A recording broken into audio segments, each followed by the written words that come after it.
Just a few notes before the debate begins. I was asked for a conversation, not a debate. I don't think this really counts as an ambush, but it did feel like one considering it was myself against the entire room.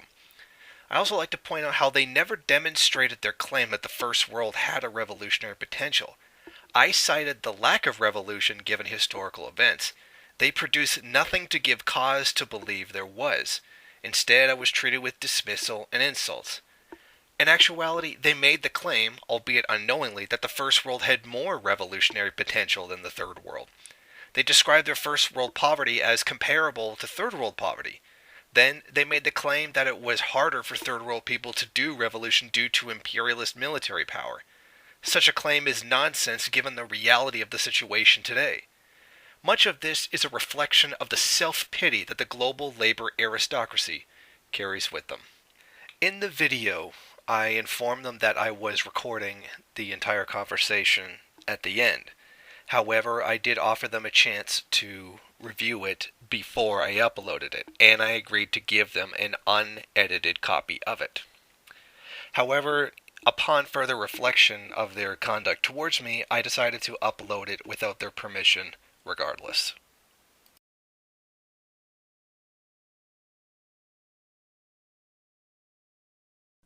For agitation on the internet. Yeah, I can't lie. I'm a big participant. I'm a big fan of the internet. But also in real life, I actually, discuss socialism with people. I try to get people, even if gradually, even if, via baby steps, just trying to get them more towards socialist causes or thinking about socialist theory or at the very least anti-capitalism in general. Um, you know, I'm not trying to make a lifestylist critique here, but it seems like worth doing. Yeah, I mean, by all means, go ahead, but it's not, the real world thing isn't my thing. It's not what I'm good at. Well, what would be a world thing? Like, like protesting. Like real world, like Well, protesting. I'm just it's not any good at it. I am pretty good at this, so I generally stick to this. I mean, that's fair. I mean, I do go out and protest. Just last month, I was at a protest myself. I'm just not sure how that connects to kind of global issues or imperialism generally. Because most of what I do is just raising awareness or educating, and I tend to focus on that area.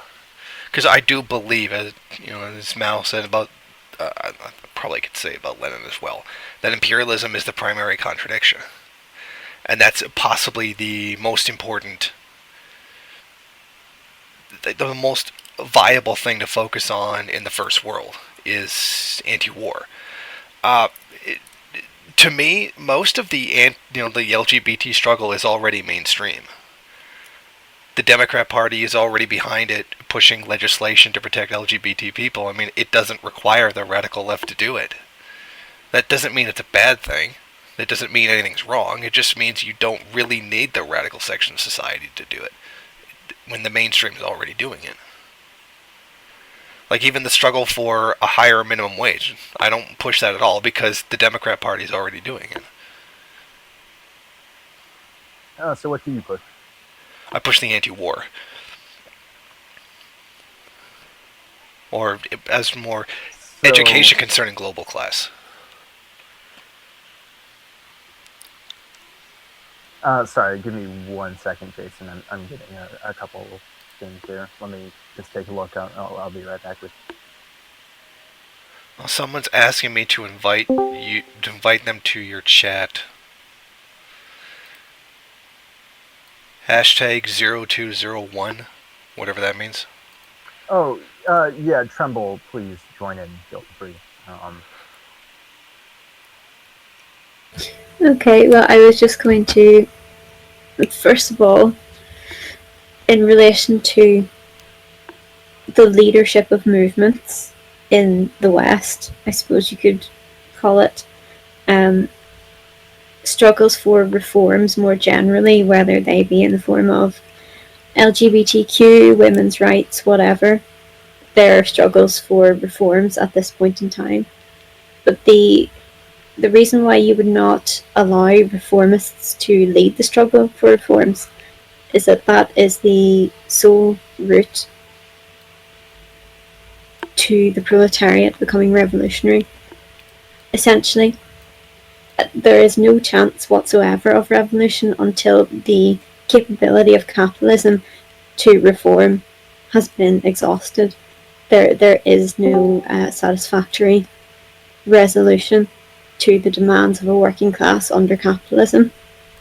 I suppose I have a question for Jason, if that's all right. Yep. I'm just wondering what would you say is a Marxist definition of the proletariat as a class?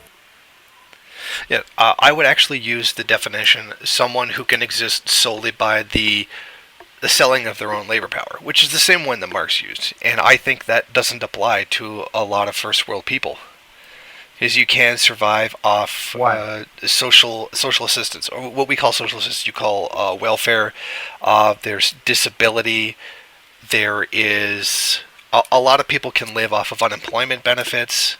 And these will, I think it's significant because, not that it's great, because I've lived off of welfare. You know, I've taken unemployment benefits. It won't translate to revolution. Those things are there to keep people from going to revolution. That's why they're there. Not to say that that there was a welfare state in Marx's time. Of course, there wasn't. But actually, you would find that charity adopted a lot of the same rules during the time that Marx was actually alive. So, I mean, the role of charity is clear in that respect. It's adopting many of the same rules in that period as the welfare state nowadays would be said to adopt. I suppose that the main and the most important difference between the welfare state and charity is that the welfare state was won as opposed to something that's simply given out of some sort of recognition or some sort of need to assuage one's guilt as a member of the bourgeoisie. But I don't see how that disqualifies someone from membership of the proletariat. Working class people have always received help in various forms from the bourgeoisie, or they've been given access to some of the wealth created by their class via the ruling class. To that, I would answer that and real quick. Sorry. Look, Jason, do you have something you really want to say right now? Because I kind of want to add on to. Yeah, I just want to say there's a big qualitative difference between 1800s charity and 21st century social reforms. There's a huge difference. The charity back then didn't even count you living in your own place. That was like almost sleeping in a church kind of thing. And you could make the argument that there's more than one reason why welfare state reforms came through. They were not just demands, but they were very real, tangible things that the ruling class could use, like boosting aggregate demand through income for unemployed people.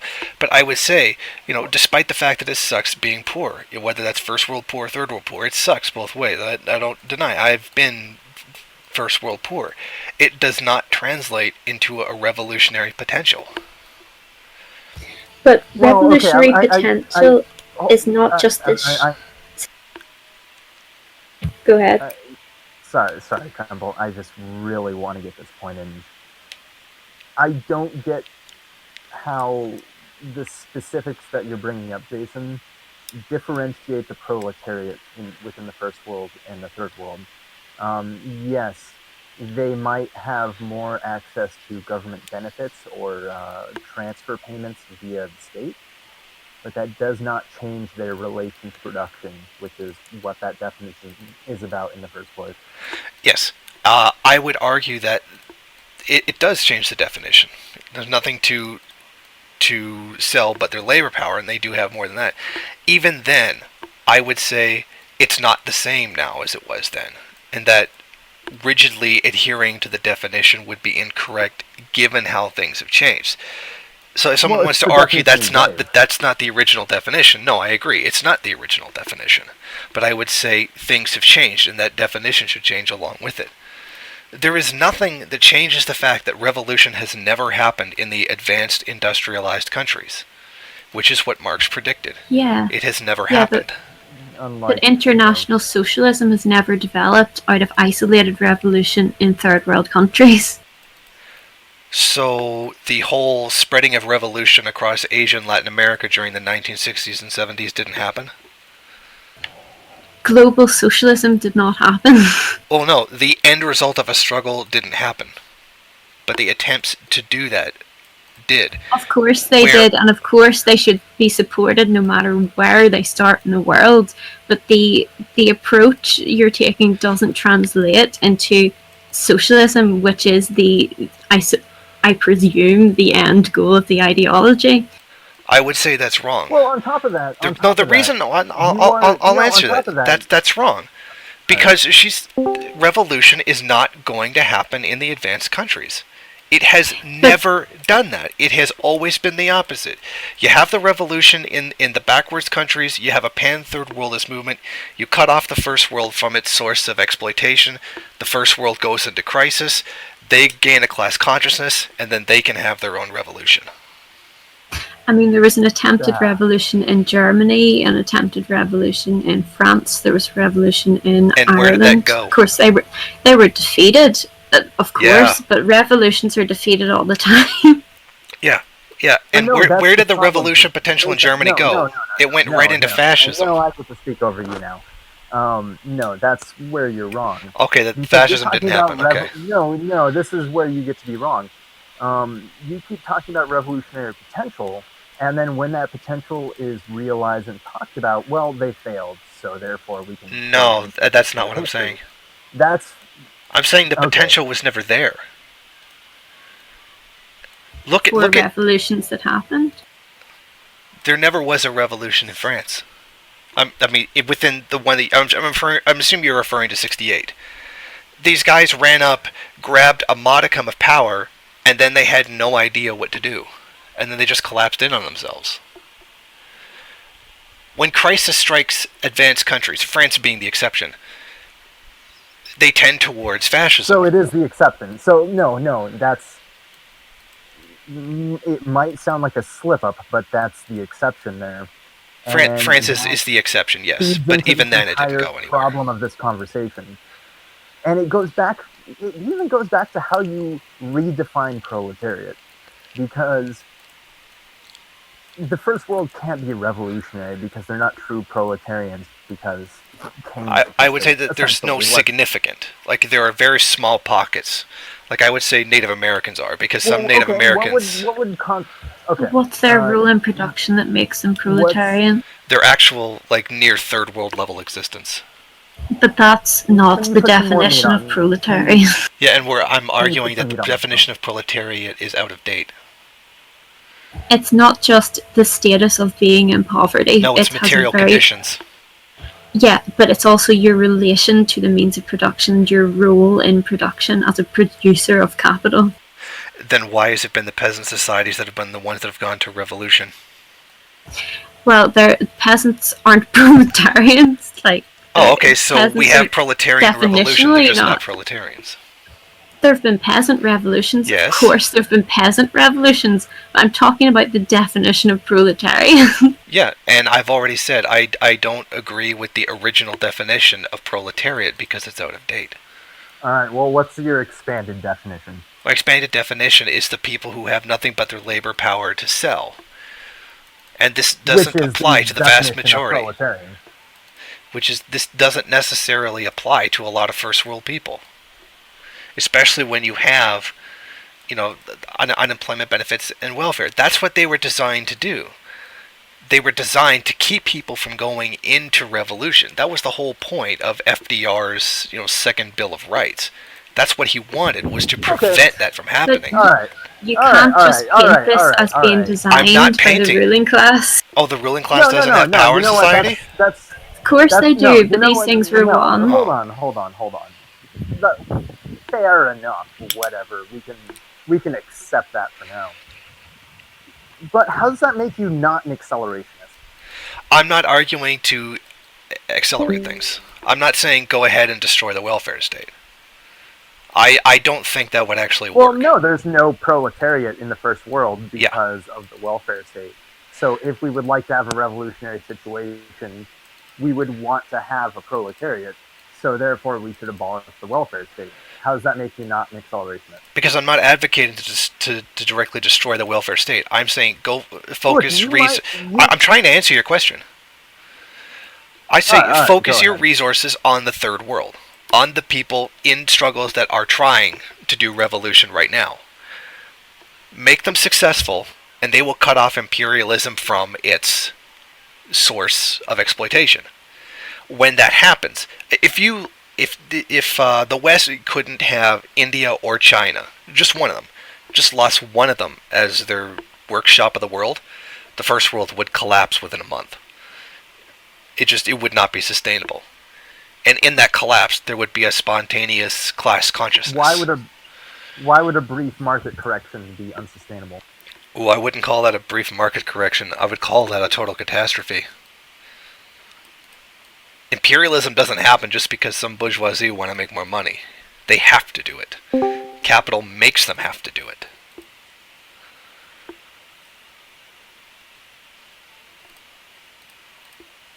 The rate of profit would crash overnight, and that would send it into a terrible crisis. We see the rate of profit fall with a welfare state.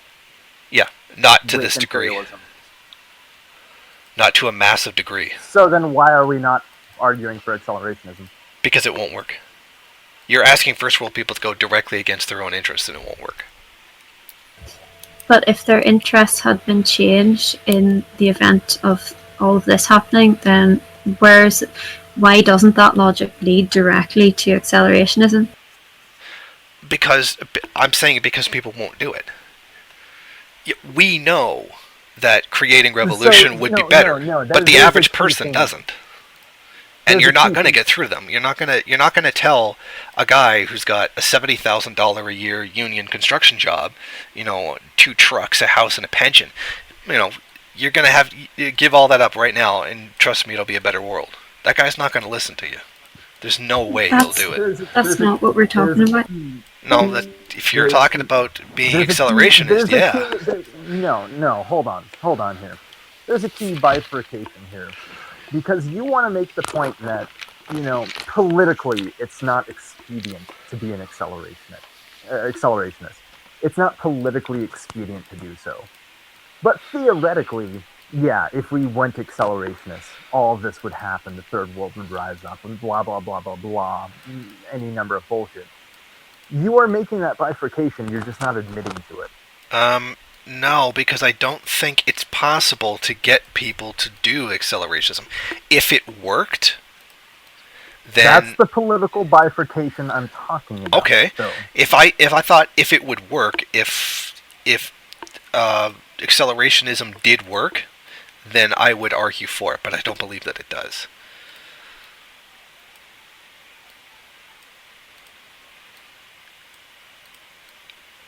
I'm sorry, what? If accelerationism worked, like if you could convince people to go ahead and completely sabotage their own welfare state, I would say do it. But it's not going to work.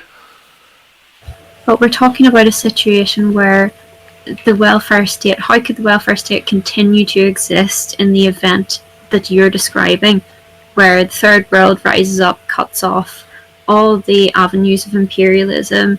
That would completely bring, as you've said, it would potentially bring America to its knees. So people's material conditions in that situation will have been changed. We're not trying to persuade them to do anything. It's their conditions that compel them to do things. Why is that not the logical conclusion? I would have to agree with you in that case.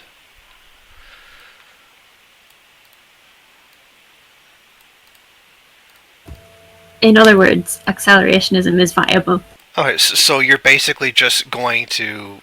I'm saying accelerationism, as defined as somebody deliberately sabotaging themselves, their own welfare state. Yeah, that would be accelerationism. But the way you go about it wouldn't work. So again, you're going back to that bifurcation of this Okay, yeah, political let's call point it a versus the bifurcation. theoretical Alright, let's point. just do that.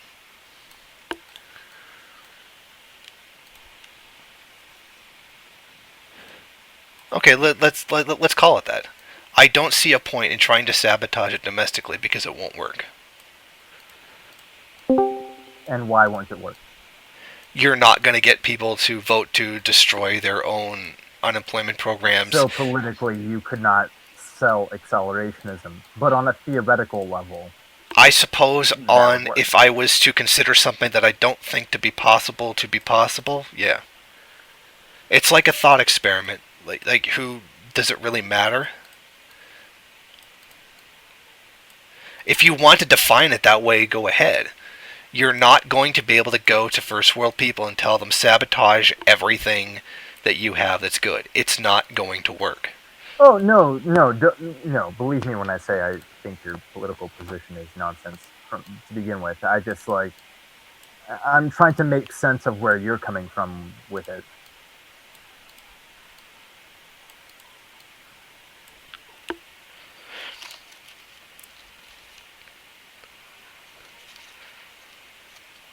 Okay?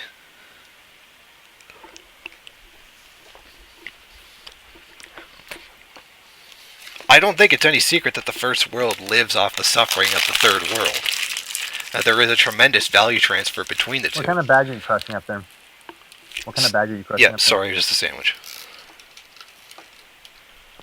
there? Okay. Well, look, I'm not gonna lie, Jason. I was very unsympathetic to you from the beginning. Not because of any theoretical issues. Actually, theoretical issues aside, I actually don't really care that much. It's whatever. I was actually a lot more angry about you. I'm a lot more angry with you with regards to your video on the transgender issue because you spent 6 minutes saying nothing. And Yeah, because I it feel wasn't like supposed that to. 6 minutes. I feel like that 6 minutes I could have spared myself. And Okay. I'm not happy with you over it. It's really fucking frustrating. So I spent 6 minutes to essentially say, yes, trans people are oppressed, which I agree that they are, and you're mad at me for that. No, like I'm not for saying that they're oppressed. I'm not like irrationally angry with you. I just like that kind of feeds into me being kind of annoyed with you in general. Okay, then don't watch my videos. You say a lot of things. I feel like you say a lot of things that are empty at the end of the day. I would disagree, but okay. Well, that video was empty. It was supposed to be empty. It was only supposed to say that I'm going to say something. And then I saw the tremendous... So let me ask you this. Actually, no, I'm a little bit... Yeah, whatever. Okay, cool. What do you say to first world socialists? I would say give all your resources to third world and third world struggles. What do we mean by resources? Largely money. That's the biggest thing that they lack because the first world hoards the world's wealth. Okay, could I ask another question? Okay. Talking about revolutionary potential, I'm interested in what you believe the basis of revolutionary potential to be, because I would really argue that it's not the basis of revolutionary potential is not poverty. It's actually an issue of the comparison, the relative position of the proletariat in relation to the capitalist class that they are in direct conflict with. Yes, there have been, and it was the case in the Soviet Union as well, the weakest link in the chain will be the first to break. So yes, it is true there's a reason for perhaps an increased rate of revolution in the third world. But the basis of that isn't poverty as such. It's not that, you know, a working class can be so impoverished, so dejected that it sinks into a, a non-revolutionary state. It no longer even has the will or the ability to organize and to become revolutionary. It is in fact the status of a movement, the relative strength of the class in relation to the capitalist class that they are contending with. To which I would And, argue. and that applies anywhere in the world. Can I say something real quick? And I'm sorry, Jason. No, go ahead. I do want to ask this. First of all, I agree completely with Tremble on her comments, but you brought up specifically that the first world praxis for socialists should be to send money to the third world. And I would say support. The question. Okay, well, support. It begs the question, and I have to ask it, and it's going to sound like a cheap shot, partly because it is, but also because I want to ask it. When you were spending your Patreon money and YouTube money on, what was it? God, what was the kind of liquor you were drinking? It wasn't whiskey. It was cognac. Why didn't you send that to the third world? At the time, I wasn't a third worldist, but I would also answer, no one's asking you to live like a nun or a monk. In fact, I would find that to be very much an anti-communist argument. How can you have a luxury if you believe? Third world? Actually, I can look up the video right now. Which one are you referring to? Oh, you're talking about the one where I told everybody to suck my dick? Yeah, the suck my dick video. Yeah, that was done specifically to tell people to suck my dick. So you weren't a third worldist then? Oh no! I thought you were referring to the old Kim Jong-il video. But that one, no, I was just telling people to suck my dick. Yeah. Again, no one's asking you to live like a bloody, nun or a monk or anything. That's very much an anti-communist argument, actually. How can you like a luxury if you believe in crushing capitalism?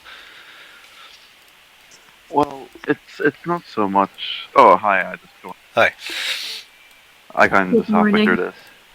Good morning. So it's not so much that people are trying to take you up on this from a point of view of, you're spending money, therefore how can you be a communist? Because obviously that's ridiculous. But it's the point of contention that, from what I heard, that you're saying that materially support means mostly money. And so if... I'm saying that would be the easiest thing. The easiest thing, but it's also something that they lack the most, as you said. And materially speaking, for a first world socialist, so to speak, it would be kind of, what you consider to be kind of unprincipled and callous from that perspective, if we're going to recognize that it's our first and foremost responsibility to support the third world, from your point of view. And then, wouldn't it be kind of callous to spend our money on such unnecessary luxuries as a bottle of cognac? Because it, obviously... Not necessarily. Again, it's nitpicking. So what? I have donated money to the third world. I've donated money to the LLCO Bangla. How much of your Patreon account goes to the third world? Actually, it does almost none of it, because it's pretty much what I live off of. Okay, so what money actually goes to the third world from you? Largely, whatever book sales I get, and that's not very much. Again, you're trying to make an appeal to hypocrisy. No, well, yeah, kind of, yeah. You're right about that. It's more a matter of like, dude, you're dropping all this stuff on us, and we're trying to get a sense of what world your politics makes. You asked me to drop it. And, yeah. Okay, I mean that's fine. That's cool. I can't do much. I barely get by as it is. I'm just fortunate enough that if I can buy my Patreon with YouTube, to get a good bottle of cognac. Once in a while, yeah, I can afford that. Yeah. Okay, so this actually leads into a more interesting point. From your perspective, okay, you're barely getting by as it is. You're not things aren't easy for you, and you're fortunate and all kind of stuff. But you say that, but at the same time, you talk about the first world hoarding the wealth. It's indicative of a contradiction in your argument here, whereby it's very clear and very obvious that you, as you consider yourself a revolutionary, I would say don't that consider there. myself a revolutionary. Well, okay, I'll set that aside for a second.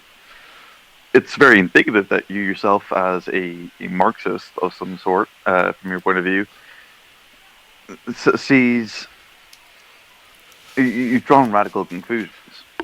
And this idea that therefore everyone in the first world, because of our material circumstances, and we're all privileged in comparison to the third world and so on, that we're incapable of drawing radical conclusions. You are actually a direct counterexample of that, as is most everyone else here.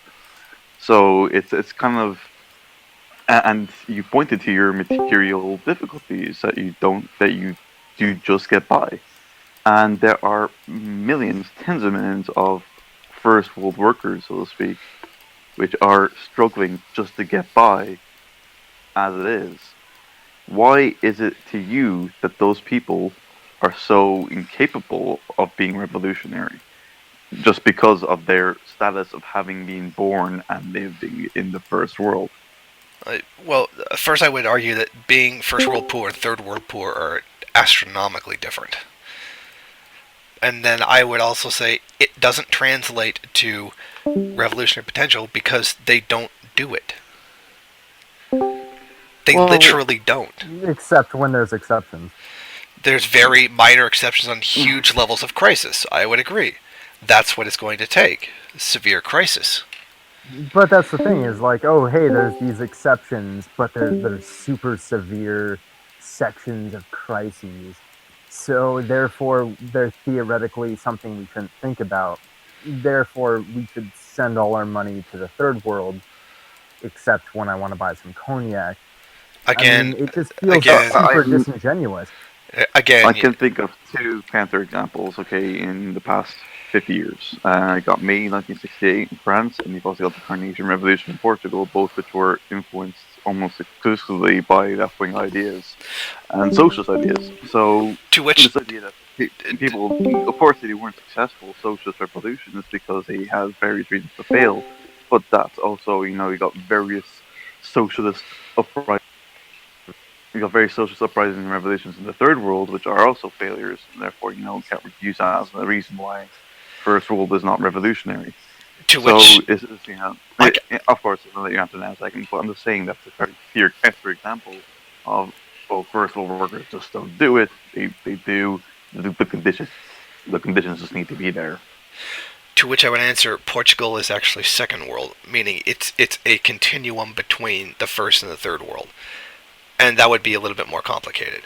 To France, I would argue some radicals grabbed power, but the masses didn't follow them.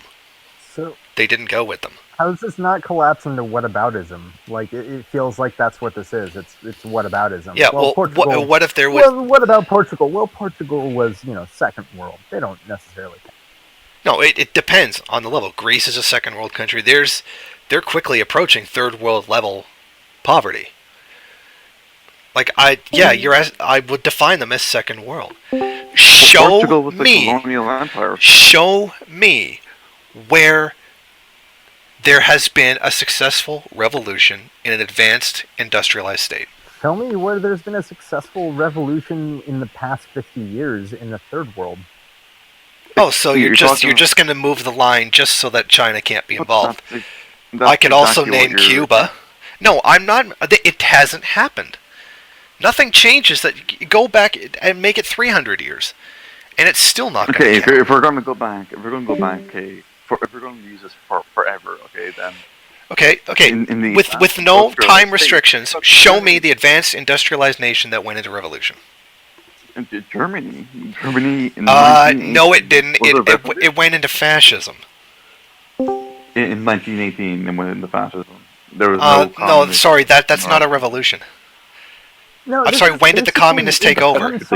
I'm sorry, Jason. Jason, and I'm not gonna lie. Like talking to you one on one, I've grown to actually kind of like you in a weird way that doesn't make sense. Um, but let's be blunt about this. Like you are just going on about whataboutism. No, I'm not You doing are whataboutism. basically I'm asking you to you prove. are I'm asking you to prove Marx's theory okay. that the Then revolution Marxist lies in the theory heart is of the industrial bullshit because proletariat of the advanced countries. then Marxist theory is bullshit according to you No, because I'm there's saying never been a socialist revolution I would by the say standards you're leveling here. no. I would say by his definition, in that regard, yes, he was wrong. That does not make Marxism wrong. Believe it or not, Marx can be wrong and has been wrong before because he's not perfect. What's the difference between We did get a socialist revolutions. We didn't get them where we expected them. what's the difference between a failed revolution and no revolution at all? I would. We're not. Wasn't these revolutions in the first world weren't defeated? They didn't take off. That's not the question. People. Yes, it is. That is the question. They weren't failed revolutions. They never got to a. They never got to a point. A failed revolution and a successful revolution. Well, one would be the matter of success, but what we're actually talking about would be German when in crisis. Advanced countries tend towards fascism. We've seen it just recently with Donald Trump, although you can make the argument of how fascist. I was just about to say, you can make the argument as to how fascist that really is. You can look at Europe. Fascist parties are rising all over the place. They're starting, particularly in Eastern Europe, they're getting elected. And even Eastern Europe isn't even really all that developed. This is the reality of what happens. The worse things get. It's clear, Jason, that you're not going to answer Trumbull's question, but yes, I did answer the simple question. What's the difference? One of our users has a question. Are you okay with kind of hearing from the peanut gallery? Go ahead. Kepi, ask your question. Oh, I just wanted to say, like, what constitutes a second world again? Like, by your definition? Anything that's, like, not really strictly third world. Anything that would be, like, China would be on that, I would say, is approaching the higher end of the second world. So it's like kind of in the middle. Yeah, it's like in between the two. It's like a gray area where it's hard to define what is and what is not. What would happen there is depending. It's a big question mark. Oh, okay. That's all I wanted to know. Thank you. All right. Okay, just someone needs a fucking meter. But what should we call it? Fuck, I lost some train of thought now. We've had a lot of people involved in this channel so far. I'm curious, does anybody else have any particular like poignant questions they want to bring up to Jason since we have him here? Feel free to ping me, Ceridius, Tremble. Okay, please, if you have questions. Let me say something.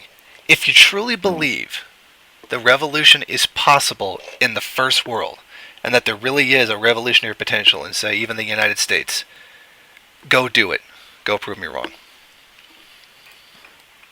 Well, we can't do it. It's the working class that does revolution. But it's okay. The point that I was trying to make there before I lost my train of thought is that, okay, so second world is a vague kind of definition to you, but like Portugal, just to go back to Portugal, it was a colonial empire. If that's not first world, I don't know what is going to be first world. Is it really? I'm saying that's why it's a question mark. It really depends. It's not clear with the second world. It's not clear. Okay. I'll set that aside. But okay, so going back to the question of a revolution versus a failed revolution, or one just didn't take off. What second-class revolution, if not for the fact that failure of that revolution is defined by the fact that the masses as a whole don't take part in it? That is you can have a significant minority of the working class, millions of people take part in it, but then that vast majority, or sorry, a majority might not be radicalized or revolutionary enough yet. That is still a social revolution. It's indicative of what could have happened. But the state apparatus and certain ideological battles were fought and didn't turn out, and specifically in a good outcome. And that is a failure of a revolution. It's not as a revolution didn't happen. It was a clear revolution. It just, it's kind of ridiculous to dismiss it as not happening uh, uh, on that basis, because every revolution, including those in the third world, have occurred via the action of a revolutionary minority, which has led a majority. Sometimes the majority isn't won over necessarily, isn't indicative of a revolution not happening. It's indicative of a failure of an actual revolution. So I kind of reject that argument you made. To which I would answer, it really depends. I can't just paint all of them with one particular brush. In different cases, whether or not the people were going to follow them. I can give you an example of a failed revolution in China. Wang Ming, the original head of the Chinese Communist Party, said, the industrial working class has to lead the revolution. And they tried to do that against the nationalists. And the industrial working class in China at the time was 3% of the population? And they failed miserably. And then they had to go on the Long March to avoid being wiped out. Mao resettled in the country, do it for the peasants, blah blah blah, and then it won. The point is, he followed the orthodoxy, and it didn't work there. In that case, I would say that it was not... Was it a failure? Or was he just not even close? It can be convoluted sometimes. Jason... Bad theory, bad result. I don't want to interrupt the argument. I don't want to interrupt the argument going on per se, but I'm going to do it anyway. We have a couple members who kind of want to ask you some questions, kind of see where your thought process is Okay. about certain topics, and kind of see where the conversation goes from there. Okay, I just want to make one last point. Okay, I understand, Jason. I myself, Jason, I'm gonna disconnect for about 30 seconds, just to reset my browser because it's being wonky at the moment. So sorry. Okay, I just want to make one last point. I believe that you're not doing science unless you know how to prove your own theory incorrect. If there was a revolution in an advanced industrialized nation, and it got into power, and it was socialist, even in the process of building socialism, it was a grab power, that would prove third worldism wrong. And then I would acknowledge that was incorrect. That was that. Hi, Jason. Yeah. I'm from another subreddit. Where I'm from doesn't matter at the moment. I just got one question for you. In what scenario does a third world revolution not get brutally crushed by the combined weight of the imperialist powers' military forces? By fighting, for example, the Naxals in India, which God help them, they're doing a horrible job. They're actually getting crushed right now just through monetary policy. Like you say, right. I'm not fully understanding the question. So, how does a revolution in any third world country survive when the United States, Russia, China, and let's just lump China in with the imperialists at the moment because they are becoming very hyper-capitalist. Yes. How does any such revolution survive their military forces? With drone strikes, assassinations, even up to, God forbid, nuclear weapons. How does any such revolution survive the combined weight of U.S. and Russian imperialism without there being a co-inciting revolution in that first world country? I would answer that by saying that there's multiple factors. I don't think nuclear weapons are a factor because the first world can't just obliterate the third world. It needs it to exist. It has to use it to open up further markets and cheaper resources and labor. And that can't be accomplished if you just nuke them. Yeah, but there's a contradiction. But I would say that's also there is an actual contradiction internal to your argument in terms of the first world is so advanced and so sophisticated that it will crush any first world rebellion. So therefore, first world rebellion against capitalism, generally speaking, and I'm using all these terms in the loosest possible sense, so is impossible.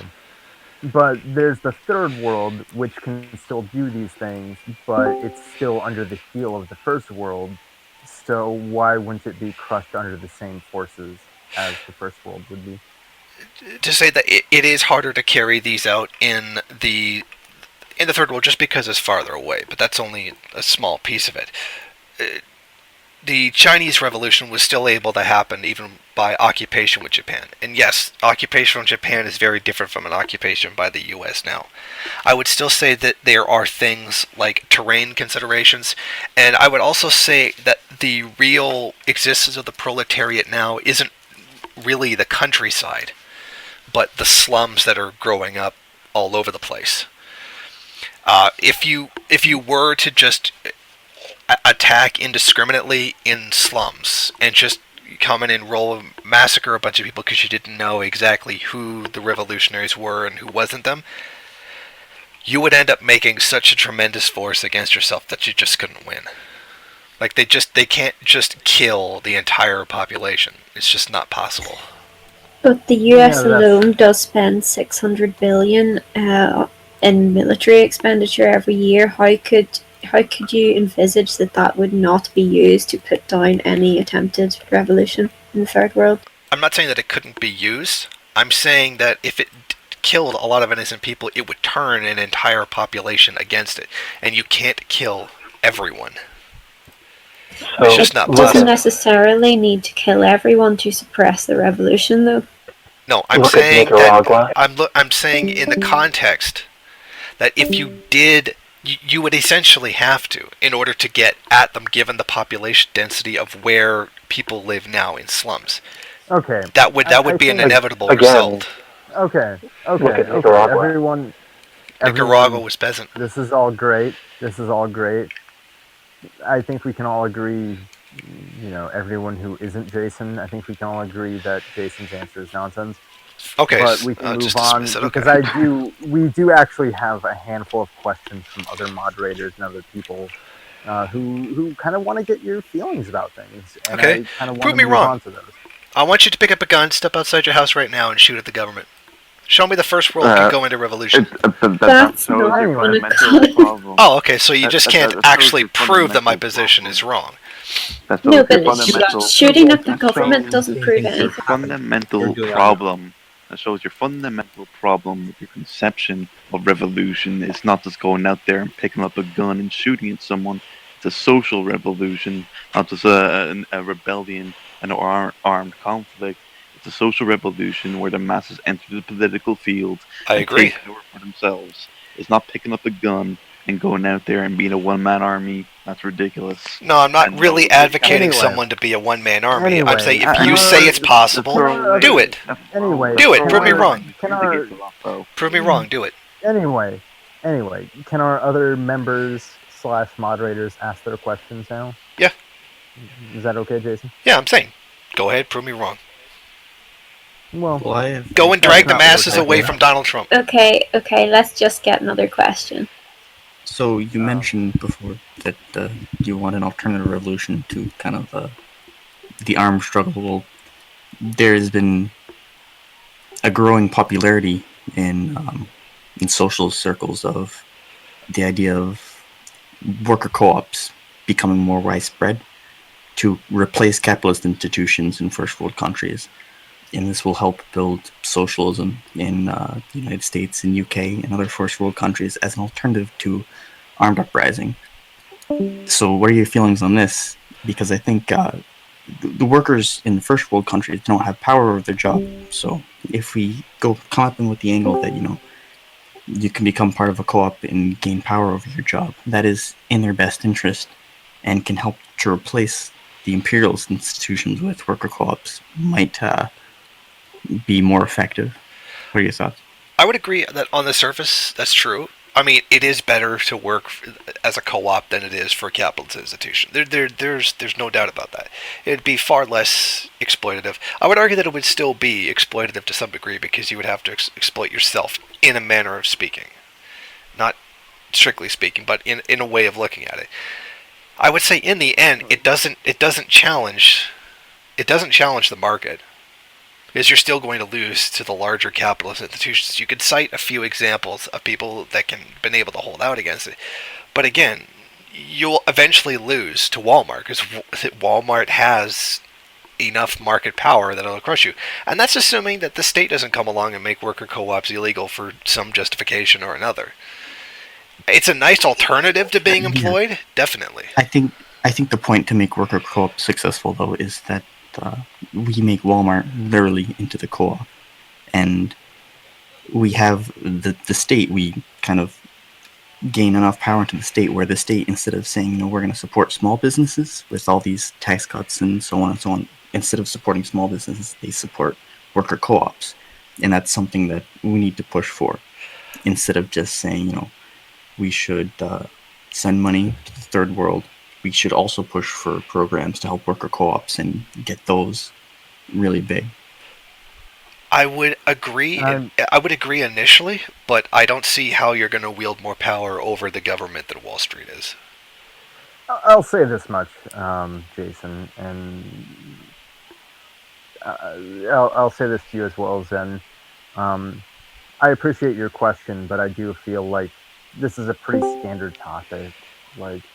And I feel like Jason gave us a pretty standard answer. I feel like we can actually kind of move on from this one. Otherwise, we're just bogged down in really boring market socialist banter. Hey, MSFD, is my mic working? Yes, it is. Hey, Jason, thank you very much for coming here and talking to us. No problem.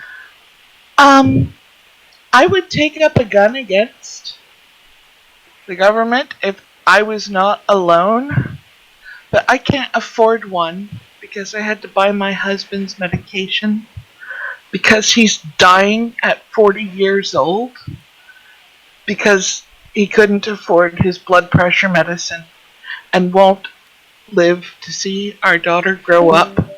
So tell me again how there is no poverty and no revolutionary potential in the first world labor aristocracy. Tell me again how I don't have enough skin in the game to have revolutionary potential. Because quite frankly, that disgusts me. All our struggles are one struggle, and the proletariat is defined internationally and nationally by our relationship to the means of production and nothing else. That is Marxist analysis. Thank you. To which I would answer, that's largely an appeal to emotion. Yes, I have never said that there was no poverty in the first world. I've said there is, and it sucks. But do you think that your ability to afford a gun is any better than a person in the third world? Who wouldn't even have access to the medication at all? Actually, the question was about... No, hold on. To which, now, I know the other half of that, the other half of that, okay. No, hold on, Jason. No, hold on. Your analysis here is to say, hey, here's a person we can talk about radicalization with, and it is to say, well, send your money to the third world. Where's the connection between your actual politics, your politics that you have to live through? You're a Canadian, I think. Yes. Think you're a Canadian. I might be wrong about that. Oh, okay. But, where does that actually fit in with the real world? This just seems like complete nonsense. I actually would have... I thought that would seem simple. People here are not willing to fight, so send the money to the people who not only will fight, but are fighting right now.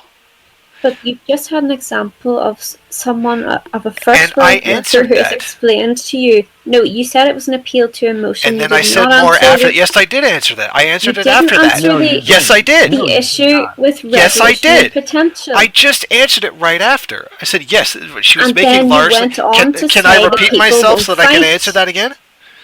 It is. All right, She what's was your making answer? largely an What's your appeal to answer? emotion, but I would also answer: is her ability to pay for medication or her financial situation the same as a person in a third world? Do you think they don't have the same thing?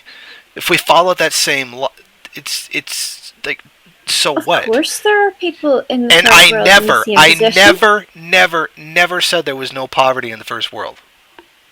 I The never said point that. is that you have an example proving that there people are. Then show me. Do it. Some count, Show but some do me. not. And then when she somebody can't brings it up to show me, you when because she when said it's other brought up people to won't me, do no, it. you That's can kind of shut the fuck up problem. for a moment. No, you can shut the fuck up for a moment. When it's brought up to me, it's an exception. It's an appeal to emotion. When it's something abstract out in the world that, yeah, we all know is there, we can all contribute to helping. I agree with you on that. That's more meaningful and that's more revolutionary than people essentially in our neighborhood. Like, where the fuck is your brain at this point? Like, what about this aren't you getting? Like, yeah, it sucks. I don't deny that. Where is the fighting? It's not there. Well, Ferguson, for one. Really? Really, Ferguson? That was like a 2-day, 3-day riot? They smashed a bunch of shit and then went home. I'm not opposed to smashing shit, but I'm not going to pretend it's something that it wasn't. Okay, Anon, do you want to? And I know there's another half of her question I didn't answer. She said she made like the thing, workers of the world unite by their relationship to the means of production. Now I would also argue why Marx said workers of the world unite. Because in his own definition, he said that all countries would eventually level out at about the same level of development. For the life of me, I can't remember where he said it. I know there's somebody I can call and ask them. They'll know where they'll show where it was. That didn't happen. That's why he said workers of the world unite. Because eventually, he said all countries would come up to about the same level of development. And that's not what happened. So I would say that even his reason for it is incorrect. I know you would disagree with me, but I would say that's the basis for him saying that. But the basis for that is actually more the fact of internationalism as a strategic necessity in that strategic establishing necessity international was based on socialism. his that strategic necessity was based on his estimation of how capitalism would develop, which it didn't. And I would argue because of that inaccuracy, it's not valid.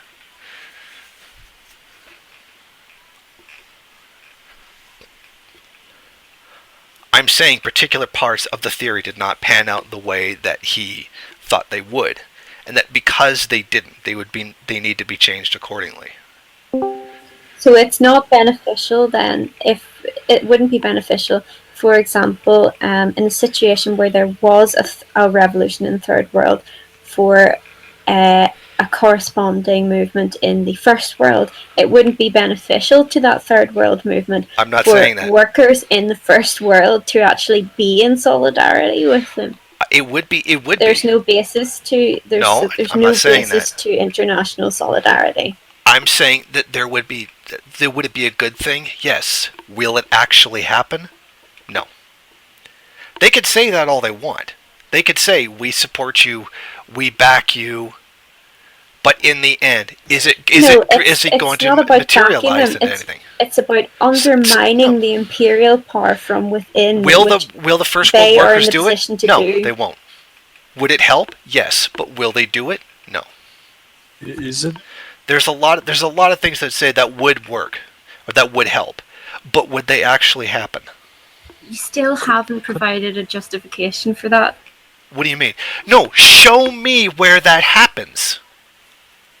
It doesn't. The United States has been, specifically the United States has showed everything to the opposite of what Marx has claimed. If they couldn't build a revolution during the Great Depression, there is no way it's going to happen now. That was the absolute lowest, the biggest fuck up capitalism ever created. And if the fucking CPUSA, that's a whole different story, couldn't build a revolution then, it's not going to happen now. Well, that's not quite true because, I mean, at that point in time, capitalism had a card to play. We're at a point where it's already played the card. So actually, capitalism is objectively in a weaker position at this point in time than it was during the Great Depression. I don't buy that for a second. There's a ton of reforms and concessions that they could make. I don't believe that for a second.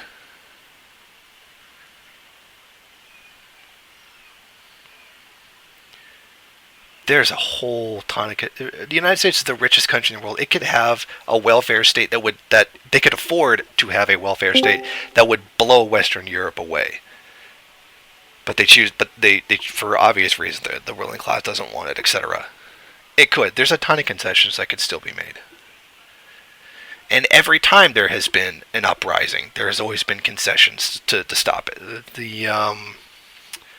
Just look at the 1960s in the United States, the Civil Rights Movement. Concession, it's all gone. Died out. Yeah, but there's no amount of concession that can resolve that antagonism. There is no... That would be completely anti-Marxist as a conclusion. No, Capitalism can't resolve its own... I'm not saying it can completely resolve it. I'm saying it can make enough of a concession that first world people will stop rebelling. It can do that. I'm not saying it can eliminate all contradictions. I'm saying it can make enough of a concession to stop it. Just look at the mainstream media now. You could look at the mainstream media. We have terms like white privilege being used. That's a relatively new thing. 5 years ago, you wouldn't have heard the term white privilege. Hell, 3 years ago, you wouldn't have heard the term white privilege used in mainstream media. This, for the lack of a better term, social justice warrior language, for the lack of a better term, has made its way into the mainstream media. And if that's not under the hands and the control of the bourgeoisie, I don't know what is. If they're willing to use your language, so to speak. Okay. Jason, would it be possible for someone to get a wee word in? All right. If my explanation is too long.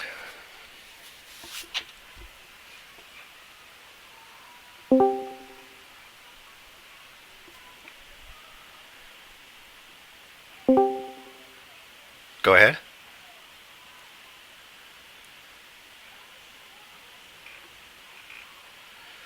Hello?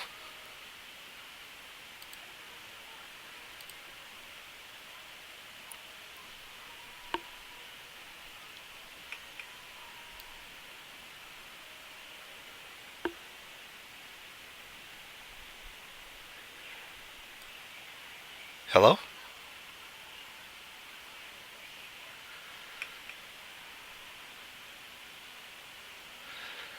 Is anyone there? Hello? Yeah, what happened? It's just gone quiet.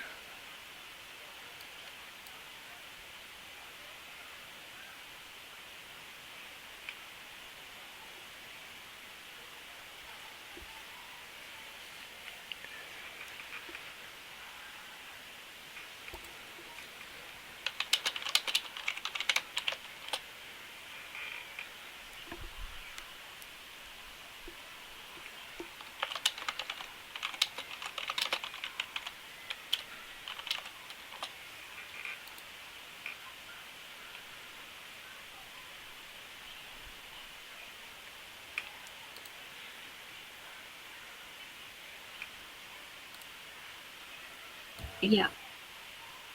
Yeah, I can hear. Hello? Hello? I think it's breaking up because I heard you for a moment. Hmm.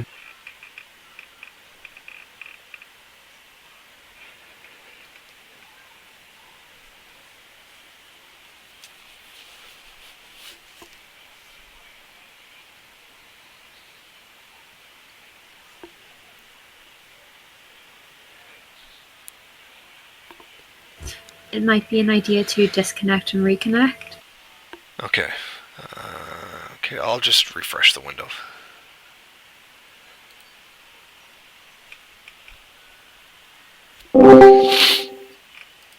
Unmute yourself. Can you hear us? Oh, yo. Okay, is this better? Can you hear us? Yes.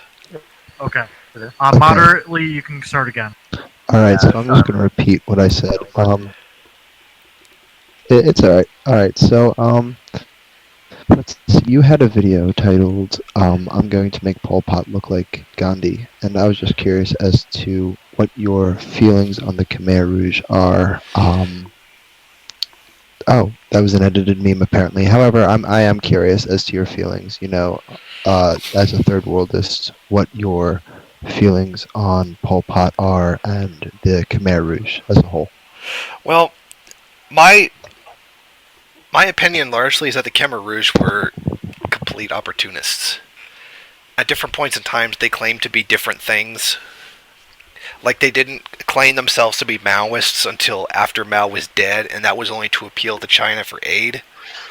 And Vietnam was absolutely right to invade them and kick their ass, because they... frankly, in a lot of ways, they were just dumb. Like, for example, when they went to modernize their agriculture, they just literally, copy-pasted exactly what China did, and it didn't work because they had different kinds of rice, etc. The Khmer Rouge was just a monstrous fucking clusterfuck. Like, it was just such a mess. And I have one more question for you about the first world proletariat, if you don't mind. Yeah, sure. How can you say that there's no such thing as a first world proletariat when we have people in the US who are sleeping on the streets? We have people here who, even while they're working, they're on SNAP, they're on welfare, Medicaid. They can't get, and they still cannot afford, and they still cannot afford, the things they need to sustain, to build a sustainable lifestyle. Essentially, they, as you define the proletariat, they have nothing but their labor power to sell. So how can you say that there is no first world proletariat? You just contradicted yourself by saying that there's SNAP. But let's put that SNAP. But let's put that aside. But let's put that aside for a second. Show me where that translates into a revolutionary situation. Okay, well... That wasn't the question. I'm answering your question. You're saying, how is that not a proletariat?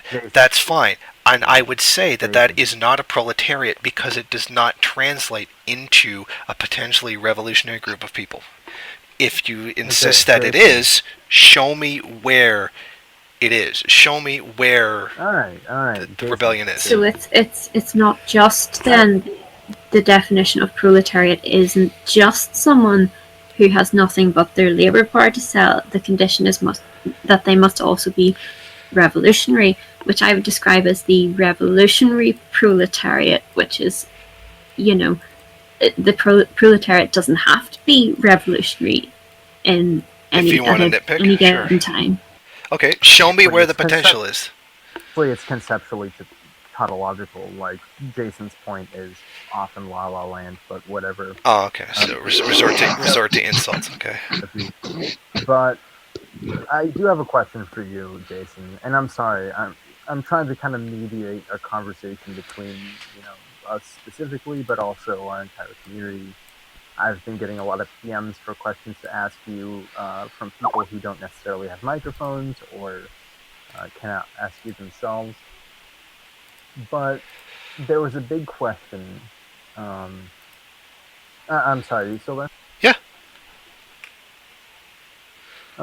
Did your mom ever yesterday? Is that stupid PlayStation 2 meme? It's hard-hitting journalism right there. Could I ask a serious question? Sure. Okay. It's just two quick questions. One, what is does service sector workers, like people who aren't in like factory jobs and all that, do they count or are they considered, or how do I put this? Would they be described as proletarians or no? Would they be something else? By the traditional definition, I would say yes. Oh, okay. And my second question is, what exactly is value transfer? Like, in a sense, you said how like first world and third world, the way they relate to each other and all that, and you mentioned value transfer. Could you go into a little bit with that? Because I'd like to know some more about it. Okay. Basically, in order for profit to exist, there has to be unequal exchange. If not, then you're just exchanging exact equal values, and I think that's one of the fallacies of mutualism. But that's a different thing altogether. Yeah. In order for the first world to be the first world, they have to be unequally exchanging with another country, which would be the third world. The capitalist is only the capitalist because he's unequally exchanging with the worker. And this does happen on a global scale. No, I'm sorry, Jason. You're just wrong. You don't know. Unequal exchange doesn't... You basically are confusing the distinction Marx makes between absolute and relative surplus value. You are confusing absolute surplus value with essentially, like, we can chop it in different ways, but you're essentially boiling it down to the first world makes absolute surplus value, while the third world makes relative surplus value. That's just not actually how it works. The first world profits off of the third world. If they didn't, then there would be no point to imperialism. Yes, we can have a theory of imperialism while also still reading Marx and understanding. Yes. Are you asking for like pure economic numbers?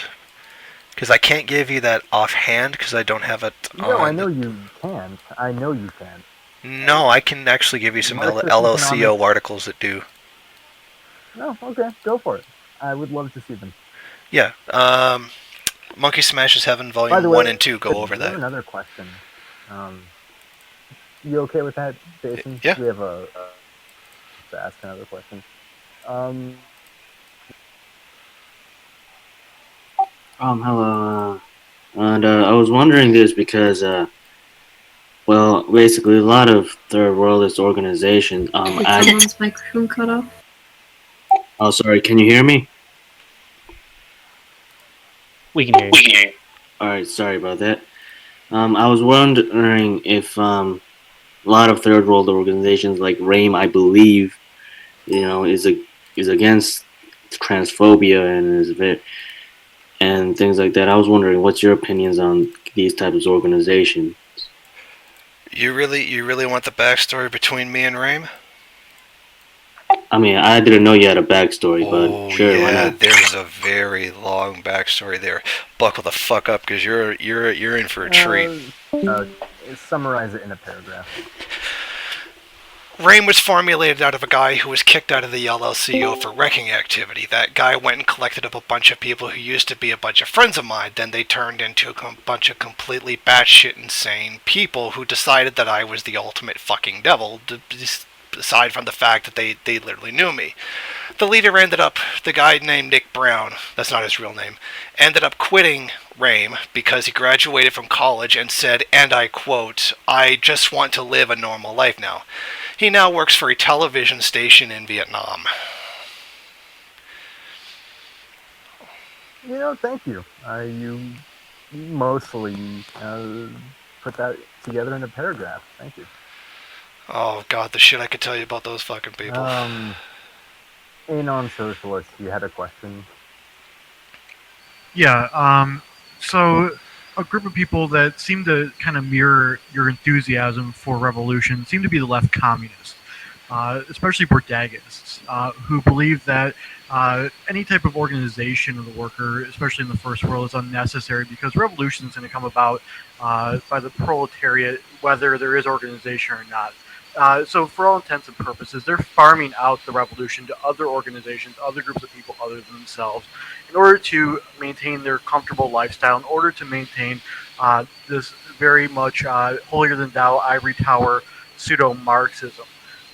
It seems like third worldism that you're espousing has the same problem. How would you say that you're different from these groups that try to farm out revolution to the most oppressed people and therefore become even worse of an oppressor? I don't see how it becomes even worse of an oppressor, but I would say I don't believe the line that revolution will happen no matter what. In fact, I've said that's specifically where Stalin was wrong. It said the boat will go to shore no matter with or without a helmsman, and I don't believe that that's true. It does require an effort to destroy capitalism. I don't believe that that revolution is necessarily inevitable. The destruction of capitalism by itself is inevitable, but the building of socialism is not.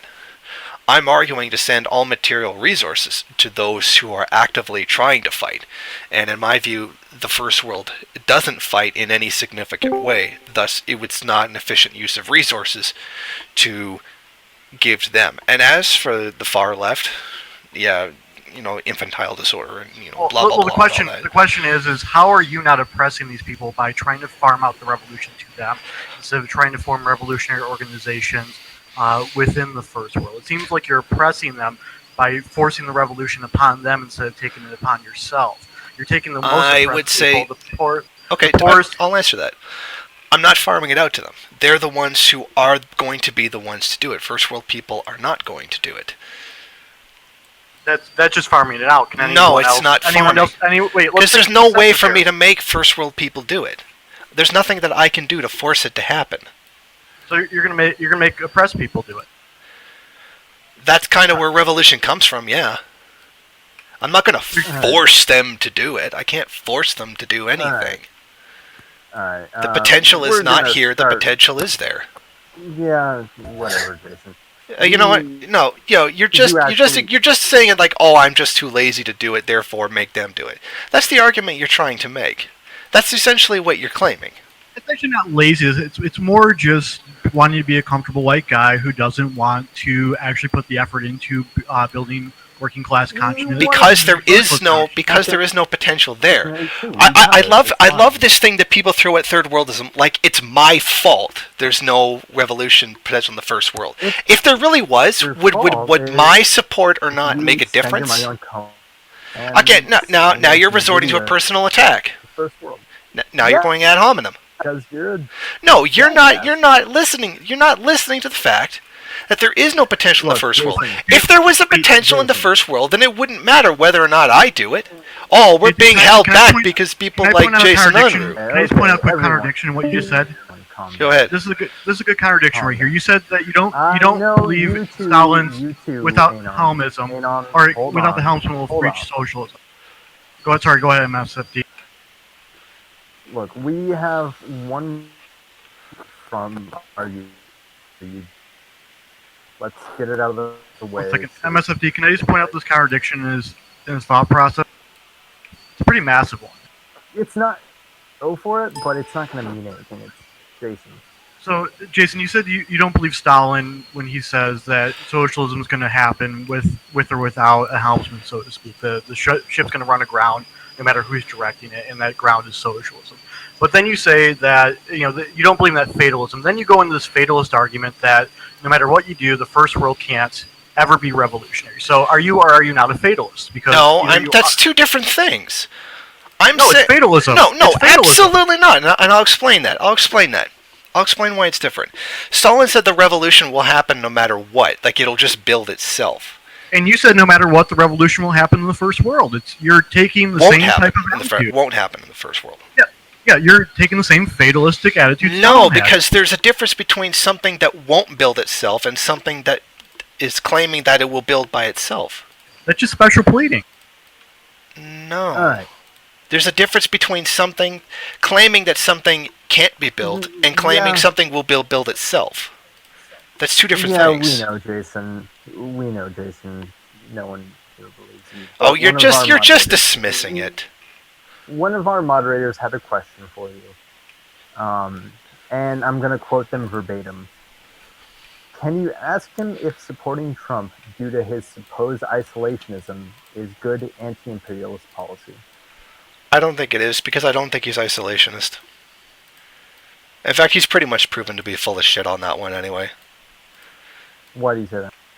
There was the case with the thing that was building ships where he like saved, was it like, what was it? He saved like 2,000 jobs, but like 8,000 were still sent overseas. The carrier deal. Yeah, that one. That didn't amount to anything. Yeah. I don't buy that he's protectionist.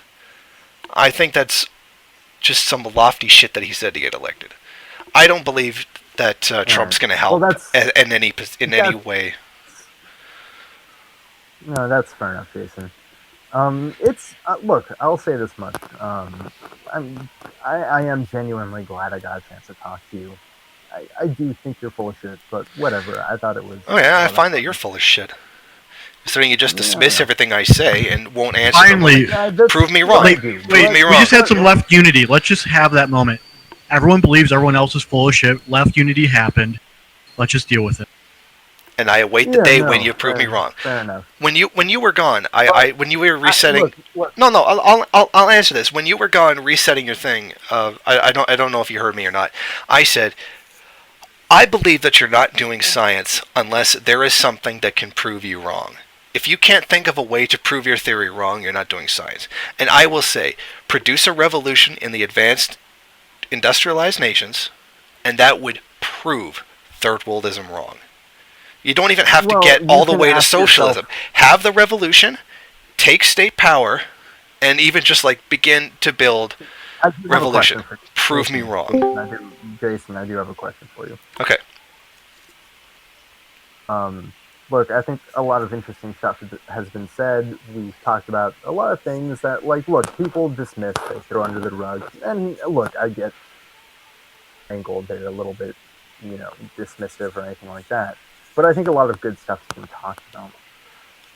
What I am curious about, and Jason, what's your next YouTube video going to be about?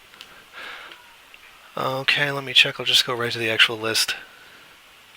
Because it's the ones that other people made that are covering the Christmas season, because I'm not going to be here. Okay, the next one is the occurrence of defaced currency and anti-Kim posters that appeared in the DPRK. Well, that sounds like nonsense, but good luck with that. It's actually good. Look, I will say this. Lastly, Jason, I am gonna kick you probably in about the next 30 seconds. You are welcome back anytime. Like I don't dislike you. I think you're a person I enjoy talking to, just to hear the nonsense that comes out of your mouth. You're welcome back anytime. Well, someday, over the rainbow. That's a pretty good way of putting it. Oh, somebody has something last. Somebody has a last word to say to you. Kepi, go for it. Oh, yeah, this is my final question for you, Jason. Yep. So, in some of your videos, when you're talking about these are old videos like Novorossiya. Yeah. And all that. Have you noticed the trend that Novorossiya is in basically in and of itself an ultranationalist project? Like yeah. Yeah, it pretty much is. All right. Yeah, it's just Russian nationalism. But and I would also argue that to some degree it's anti-Semitic as well. If you look it up, one of the guy who was in head of it has made some like Jews running things kind of argument that was very quickly dismissed and buried, and he was probably told not to say something like that again. Yeah. And also, oh sorry. No, go ahead, Kepi. Have you heard of the trend within the communist movement called ultra-imperialism? It's like an Italian. No, the word. I've not heard of that. Basically, it's a trend where there's some communists or self-proclaimed communists have this sort of, how do you put it, leaning, if not discrete support for other imperialist powers like Russia and China. Like, what's your opinion on ultra-imperialism as a thing? So they're just supporting other imperialist powers? Yeah, like in, how do I put it? In Syria. They support other imperialist powers in order to undermine, like, let's say, the U.S. because it's deemed as not as bad as U.S. imperialism. That's basically the center of what ultra-imperialism is, or alternative imperialism. I think that's a wrong way of looking at it. It shouldn't be a question of who's the worst imperialist. I think should be considered what would be best for the self-determination. A Syria that's run by the FSA and ISIS is, like, Christ, I couldn't think of anything worse than that. And Russia will, even though it's for its own imperialist interests, would restore Syria to where it was before the conflict. I would say that it is not necessarily about choosing who is the better imperialist, but what would be the best for undermining the primary imperialist power in the world, which would be the United States. All right. So that's all I wanted to... Just going, this imperialist power is better than this one is false. Because if not, then we could just masturbate to China. Alrighty. That's all I wanted to know. Thank you. Okay. And with that image, I think we should end it. Okay, can I just ask one more question? Anyone? I just want to ask, do you mind if I upload this to my channel? What, you've been recording this the entire time? Yeah. Anytime I have any kind of conversation like this, I always record it, because one time I didn't, and somebody edited it to make me say things that I didn't say. So I just keep that as a backup. If you would prefer I didn't... Jason, if before you do that, would you send us the original unedited just so we'd be able to clear it? Yeah, sure. I'll send it to you. Do you have... Unless anybody has any complaints, I mean, I don't really care. I first want to have the unedited on our side too, MSFD. Yeah, sure. I can do that. I mean, this was a fun little experiment in nonsense. Like, look, it's been real, Jason. Honestly, look, I'm not going to ban you. I'm going to kick you. I'm not going to ban you. I said this to somebody else earlier today. You are welcome back anytime. I will debate you anytime you wish. You are just such a special case of nonsense that it's just so fun. Yeah, no. Wait, can I then ask a question? Would MSFD and Jason, would you be willing to do a one-on-one question and answer style debate? You guys prepare a list of questions and you can ask each other debate style. No one else intercedes. That's fine. Yeah, of course. I think that might be a good little shindig for the rest of us. So maybe we can start setting that up for the future. Yeah. And also, we need to appoint a chairperson. I'll say this much, Jason. I'm sorry to rope you into this. You didn't rope me into it. I came in here of my own free will. Yeah, but still, like, I don't want to be too much of an asshole about it, but I know I am an asshole about it. I think your opinions are nonsense, but... And I think yours are nonsense. Yeah. Insist that there's a revolutionary potential, yet never demonstrate it. I mean, go ahead, prove me wrong. Do it. I wouldn't stand in the way of a revolution in the first world. I'd support it. Anyway. Deny it was a revolution. For right now, Jason, and we can resume this some other time, I am going to kick you. I want the catharsis of doing it myself. We'll talk later, but you can friend talk, alright? Okay, wait, before you go, how do I send you the copy of the chat? Add me as a friend on Discord. Just click my username, click add friend. And okay, let me do that first. I'll send it to everybody else. Which one is you? MSFD. My shit's fucked down. Okay, so add as friend. And so, like, I can come back into this room and then just send you a link to where you can download it? You can private message me that link. I can private message. So I would just, You would message, okay. right click the name and go to message. Okay, I see it. Alright. So we have it all under control? Otherwise, we're all good. Okay. Honestly, I hope, Jason, it was a lot of fun. And I'm not lying. Like, I'm really not lying to you. I really do hope we get to chat again. I'm looking forward to it. But for right now, I'm gonna kick you from our channel. I wish you the best. Okay. Jedi govna i umri.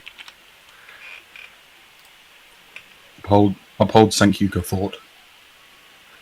Who fucking got that kick? I wanted that kick so bad. I still see him in the show. I think I'm still here. No one kicked Jason. Yeah.